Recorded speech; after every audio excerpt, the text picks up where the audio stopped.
அவர்களுடைய மனைவி அவங்க என்ன சொல்றாங்க அப்படின்னா, இந்த நபர்கள்லாம் என் கணவரை கூட்டி போய் அடிச்சு கொண்டாங்க.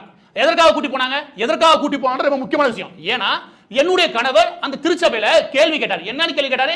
கணக்கு வழக்குகள் கேள்வி கேட்டார். ஏன்னா அந்த திருச்சபையில நாங்களும் இருக்கோம். அந்த திருச்சபையில ஏகப்பட்ட தில்லுமுல் நடந்திருக்கு. அந்த தில்லுமுலுக்கு அவர் கணக்கு கேட்கிறார். யாரு? சேவியர் குமார். எனவே இருக்கக்கூடிய கணக்கு வழக்கு சம்பந்தமா ஆரம்பிக்குது. இந்த பிரச்சனை சேவியர் அவர்களுக்கும் அந்த குறிப்பிட்ட சர்ச்சு இருக்கு, அந்த குறிப்பிட்ட சர்ச் நிர்வாகிகள் கடந்த சில வருடங்களாக நீடிக்குது. அதனால அந்த குடும்பம் சில தொந்தரவுகளை அனுபவிக்குது.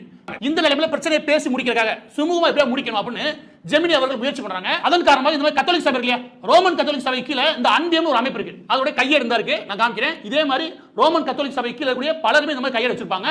இதுதான் அன்பியம். இந்த அன்பியம் என்ன சொல்லிக்கங்க, அது சொல்லிட்டு வந்து உங்களுக்கு தெளிவா புரியும். இந்த அன்பியம் முன்ன நீங்க எப்ப கேள்விப்பட்டீங்கன்னா, இந்த நியூஸ் பாருங்க 12 வருஷத்துக்கு முன்னாடி வந்தது. இந்த 12 வருஷத்துக்கு முன்னாடி வந்த நியூஸ் வேற எதுவும் கிடையாது. இந்த கூடக்குளம் அணுகுலைக்கு எதிராக ஒரு போராட்டம் இருந்துச்சு. அந்த போராட்டத்துல அங்கிருடைய ஃபாதர்ஸ் தான் அங்கிருடைய மக்கள் எல்லாம் தூண்டி விடுறாங்கட்டாங்க. அப்ப மக்கள் எப்படி கூடுறாங்க அப்படின்னு தீவிர விசாரணை போது என்ன தெரிஞ்சுச்சுன்னா, அன்பியன் ஒரு அமைப்பு அது எப்படி